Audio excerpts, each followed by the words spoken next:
पूरा एनडीए 140 का आंकड़ा क्रॉस नहीं कर रहा। और उत्तर प्रदेश में भारतीय जनता पार्टी और एनडीए जो है 2.5 का आंकड़ा भी पार करने वाला नहीं है। यहाँ मकान बना है वो उनके पैसे का थोड़ी ना है, वो तो अपने समाज के लोगों से ठगने का काम किया, उनसे चंदा लिया है, ठगा उनको, उस पैसे का मकान है वो। हमारे जिले के निषाद लोगों के पैसे से बना हुआ उनका मकान है। संत कबीर नगर के सांसद का जनाजा निकल गया और गोरखपुर में जाएगा। आस्था समाजवादियों से बड़ा आस्था कौन रखने वाला है? उनके वहाँ क्या है? कुछ नहीं है, तो फर्जी है, ढोंगी है। राष्ट्रीय अध्यक्ष आपके मंदिर में नहीं आए? की बार राप्ती पार, कौन राप्ती पार जाएगा? अब की बार राप्ती पार परवीन निषाद जाएंगे। एक तरह से कंबल डाल के चुनाव हो रहा है भारतीय जनता पार्टी का कि चुप रहिए, वोट कहीं करिए लेकिन चुप रहिए, माहौल बनाइए। ये इस तरह की भर्तियां हुई थी, आप बताइए एक भी भर्ती नहीं हुई इस सरकार में। इसमें तो केवल हिंदू मुस्लिम मंदिर मस्जिद के नाम पर ये लड़ाने का काम करते हैं। रुपया पैसा कमाएगा, प्रदेश के किसी देश के किसी भी कोने में घर बनवा लेगा। उन्होंने जो एफिडेविट दिया है उसमें उन्होंने पूरी तरह से गोरखपुर का पता डाला है। वो घर नहीं है उनका, वो जनसंपर्क कार्यालय है। ऐसे गांव में उनके पिताजी का, संजय निषाद जी का कितना विरोध हुआ, उन्हीं के समाज के लोगों ने विरोध किया और भारतीय जनता पार्टी के सारे कार्यकर्ता विरोध कर रहे हैं। मैं बता रहा हूं कि आने वाले दिन में 5 तारीख को इस देश का प्रधानमंत्री इंडिया गठबंधन का होगा। लोकसभा 62 में चुनावी सरगर्मी तेजी से चल रहा है और आपको बता दें कि 2 निषाद आमने सामने हैं। इस चुनाव में एक बात यह भी तय होगा कि निषादों का असली नेता कौन। आपको बता दें कि दनघटा विधानसभा में हम हैं और समाजवादी पार्टी के कुछ पदाधिकारी हैं कि जो चुनावी प्रचार में प्रचार करते हुए हमको यहाँ पर मिले। हम जानने की कोशिश करते हैं कि अब की बार क्या कुछ होने को है। भाई साहब, क्या नाम है आपका? मेरा नाम अनिल यादव है, मैं समाजवादी पार्टी लोहिया वाहिनी का राष्ट्रीय सचिव हूँ। क्या कुछ अभी आप लोग घूम रहे हैं, क्या कुछ जनता का रुझान मिल रहा है? जनता का अपार जन समर्थन समाजवादी पार्टी के प्रत्याशी आदरणीय लक्ष्मीकांत और पप्पू निषाद जी को मिल रहा है। अपार जन समर्थन जहां भी जा रहे हैं। भारतीय जनता पार्टी के जो प्रत्याशी हैं, बाहरी प्रत्याशी गोरखपुर के रहने वाले हैं, उनका यहाँ की जनता में बहुत ही विरोध है, बहुत लोगों के बीच में आक्रोश है, जिसका लाभ आदरणीय पप्पू निषाद जी को मिल रहा है। पप्पू निषाद जी संत कबीर नगर के बेटे हैं, संत कबीर नगर के लाल हैं। संत कबीर नगर की जनता उनको हाथ ले रही है। जहाँ भी हम लोग जा रहे हैं, हर जात धर्म में इस बार दलीय और जाति बंधन टूट गया है। सभी समाज के लोग, सभी वर्ग के लोग संत कबीर नगर के नाम पर अपने घर के और अपने जिले के बेटे को जिताना चाह रहे हैं। ये तो अभी घर बनवा लिए हैं, अपना घर बनवा लिए, कहते कि हम संत कबीर नगर के हैं। नहीं, घर कैसे बनवा लिए हैं? घर वो बनवा लिए हैं, कोई भी रुपया पैसा कमाएगा, प्रदेश के किसी देश के किसी भी कोने में घर बनवा लेगा। उन्होंने जो एफिडेविट दिया है उसमें उन्होंने पूरी तरह से गोरखपुर का पता डाला है। वो घर नहीं है उनका, वो जनसंपर्क कार्यालय है। और संत कबीर नगर की जनता पूरी तरह से जान रही है कि ये 5 साल संत कबीर नगर का धन लूट के गोरखपुर में इन्होंने चारों चौबंद व्यवस्था करके बढ़िया मकान, बढ़िया ज़मीन, सारी व्यवस्था मेंटेन करने का काम किया।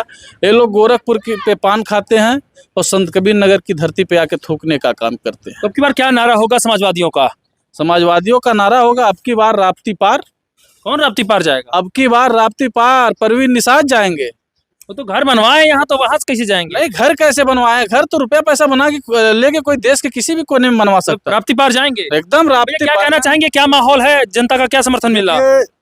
पूरे देश की बात अगर मैं करूं तो समाजवादी पार्टी पूरे और इंडिया गठबंधन पूरे देश में इनकी लहर चल रही है। भारतीय जनता पार्टी की केंद्र और प्रदेश सरकार से देश की जनता और प्रदेश की जनता पूरी तरह से आहत है और भारतीय जनता पार्टी की सरकार को हटाना चाहती है।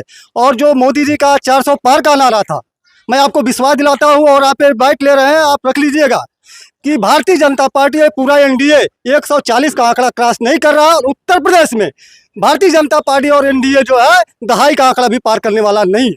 और भारतीय जनता पार्टी बुरी तरह से उत्तर प्रदेश में हार रही है और इंडिया गठबंधन समाजवादी पार्टी जो है हर सीट पे चुनाव जीत रही है। पक्का? एकदम 100%। भैया, क्या कहना चाहेंगे, आम जनता का क्या समर्थन मिल रहा है? देखिए, इसमें ये जो चुनाव है वास्तव में सारे हमारे देश के, हमारे क्षेत्र के, हमारे 62 लोकसभा के सारी जनता अब की बार अपने चुनाव लड़ रही है। इसमें किसी की प्रचार करने से कोई मतलब नहीं है। आज यहाँ की जनता चाहे किसी समाज की हो, किसी जात की हो, वो सारे लोग प्रधानमंत्री के जुमले से, भारतीय जनता पार्टी के जुमले से आजिज आकर उनको एक ही ऑप्शन है कि इस देश का प्रधानमंत्री सबसे बड़ा झूठा आज तक निकला और इनको हटाने के लिए वो अपने आप रोड पे निकल रही है, वोट करने के लिए बूथ पे निकल रही है। और आने वाले दिन में मैं बता रहा हूँ कि आने वाले दिन में 5 तारीख को इस देश का प्रधानमंत्री इंडिया गठबंधन का होगा। ये तो कह रहे हैं, भाजपा वाले कह रहे हैं कि फ्री दवाई, फ्री पढ़ाई, फ्री खाना। नहीं, कुछ नहीं, ऐसा कुछ नहीं। आज जो घोषणा पत्र है हमारे इंडिया गठबंधन का, उठा के कोई पढ़ा लिखा किसी कास्ट का हो, किसी पार्टी का हो, पढ़ ले। आज वो अपने आप चेंज कर देंगे, अपने आप परिवर्तन हो जाएगा, अपने आप इंडिया गठबंधन को वोट करेंगे। आज हमारे देश में ऐसे ऐसे जुमलेबाज, ऐसे ऐसे झूठे पदाधिकारी रहे हैं, उन्हें तो दबा कर केवल ये दिखावा किया जा रहा था ना, लेकिन आज जनता ने उनको मुंह तोड़ जवाब देने के लिए तैयार है। हमारे क्षेत्र से 1 नंबर के प्रत्याशी, गरीब प्रत्याशी हमारे पप्पू उर्फ लक्ष्मीकांत निषाद जी आए हैं। यहाँ से जो भाजपा के सांसद हैं, उनकी जमानत जब्त होने जा रही है। वो जो बात करते हैं कि हम इस जिले के निवासी हैं, वो जो यहाँ मकान बना है वो उनके पैसे का थोड़ी ना है। वो तो अपने समाज के लोगों से ठगने का काम किया, उनसे चंदा लिया है, ठगा उनको, उस पैसे का मकान है वो। हमारे जिले के निषाद लोगों के पैसे से बना हुआ उनका मकान है। उस आदमी का तो गोरखपुर मकान है। उनकी जमानत जब्त होगी। उनकी हिम्मत नहीं है किसी गांव में जाकर वोट मांग ले, रोड पे दौड़ रहे हैं। आज आप लोगों ने देखा है कई ऐसे गांव में उनके पिताजी का, संजय निषाद जी का कितना विरोध हुआ। उन्हीं के समाज के लोगों ने विरोध किया और भारतीय जनता पार्टी के सारे कार्यकर्ता विरोध कर रहे हैं। एक तरह से कंबल डाल के चुनाव हो रहा है भारतीय जनता पार्टी का कि चुप रहिए, वोट कहीं करिए लेकिन चुप रहिए, माहौल बनाइए। ये कंबल डाल के बीजेपी यहाँ चुनाव लड़ रही है। वो यहाँ से सारे लोग जान रहे हैं, बीजेपी के अच्छे नेता का जान रहे हैं कि वो यहाँ से चुनाव हार रहे हैं। मतलब अंदरूनी सपोर्ट पार्टी के लोग अंदरूनी सपोर्ट आपका कर रहे हैं? अंदरूनी सर जनता कर रही है। वोट तो जनता देती है। जो नेता है वो तो अपना गमछा लेके चल रहे हैं, भाई राम राम राम राम कर रहे हैं। राम तो सबके हैं और हम लोग भी राम के पुजारी हैं। हम लोगों से बड़ा गौ सेवक कौन है? हम लोगों से बड़ा भक्त कौन है? हम लोग डेली पूजा करते हैं, हम लोग दान करते हैं, हम लोग जग कराते हैं। हम लोगों से बड़ा आस्था, समाजवादियों से बड़ा आस्था कौन रखने वाला है? उनके वहाँ क्या है? कुछ नहीं है, तो फर्जी है, ढोंगी है। राष्ट्रीय अध्यक्ष आपके मंदिर में नहीं आए? मंदिर में? अरे क्यों नहीं आएंगे मंदिर में? मंदिर में आते तो हम लोग पिछड़ी और एसी के हैं। मंदिर अपवित्र हो जाता, उसकी कलह धुलाई होती। सीएम आवास छोड़ने के बाद उस गंगा जल से धोया गया था, तो हम लोग तो कन्नौज में भी मंदिर धोया गया है। तो इस तरह के हमारे साथ भेदभाव हो रहा है, तो इस देश की जनता देख रही है। मामूली सी बात है। ये क्या कहना चाहेंगे अगर देखा जाए तो यहाँ जो धनघटा विधानसभा की बात है, विधानसभा में क्या स्थिति रहेगी? धनघटा विधानसभा में पूरी तरह से भारतीय जनता पार्टी नस्तनाबूत हो गई है।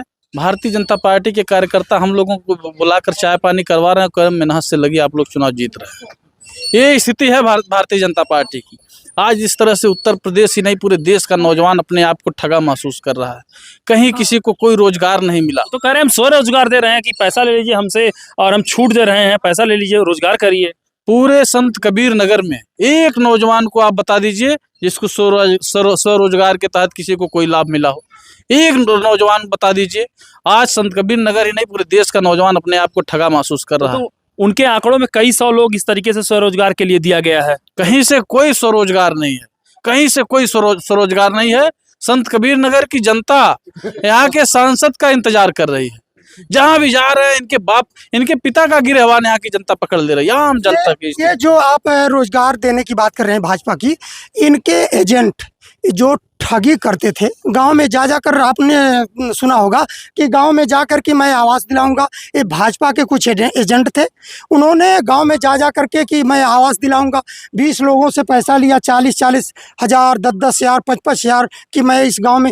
ये भाजपा के एजेंट कुछ हर गांव में घूम कर इस तरह का काम किया। जबकि रोजगार के नाम पर इस भारत में जीरो है। यहाँ का रोजगार सांसद जो है, रोजगार अगर कोई दिया था तो इंडिया गठबंधन, कांग्रेस पार्टी, समाजवादी पार्टी के सरकार में रोजगार मिला था। तमाम नौजवानों की भर्ती, शिक्षक की भर्ती, सफाई कर्मी की भर्ती, रोजगार सेवक की भर्ती, इस तरह की भर्तियां हुई थी। आप बताइए, एक भी भर्ती नहीं हुई इस सरकार में। इसमें तो केवल हिंदू मुस्लिम मंदिर मस्जिद के नाम पर ये लड़ाने का काम करते हैं और कुछ इनके पास है नहीं। भारतीय जनता पार्टी का यहाँ का जो सांसद है, मैं नाम लेके बता रहा हूँ, नाथनगर ब्लॉक के एक हमारे सम्मानित प्रधान हैं और रिटायर्ड फौजी हैं, अनुज यादव। उनसे यहाँ का सांसद 3.5 लाख रुपया निधि में कमीशन के नाम पर लिया, दलाली 3.5 लाख रुपया। और वो जो है सारी जगहों पे प्रार्थना पत्र देते थक गए, लेकिन उस प्रधान को, रिटायर्ड फौजी को जो है न्याय नहीं मिला। इस तरह का चरित्र है संत कबीर नगर के सांसद का। अब की बार क्या होगा? अब की बार जमानत जब्त होगी, भारतीय जनता पार्टी की जमानत जब्त होगी, यहाँ के प्रत्याशी की जमानत जब्त होगी। जनाजा निकल गया है, संत कबीर नगर के सांसद का जनाजा निकल गया और गोरखपुर में जाएगा, गोरखपुर में दफन हो जाएगा यहाँ का सांसद, दफन हो जाएगा यहाँ का सांसद गोरखपुर में। जनाजा निकल गया है, 4 तारीख को दफन हो जाएगा। आपको बता दें कि ये तमाम समाजवादी कार्यकर्ता लोग हमारे साथ थे जिन्होंने अपनी बात बहुत बेबाकी से रखी। बने रहिए हमारे साथ, फिर मिलते हैं कहीं नई जगह पे नई वीडियो के साथ। तब तक के लिए नमस्कार, जय हिंद।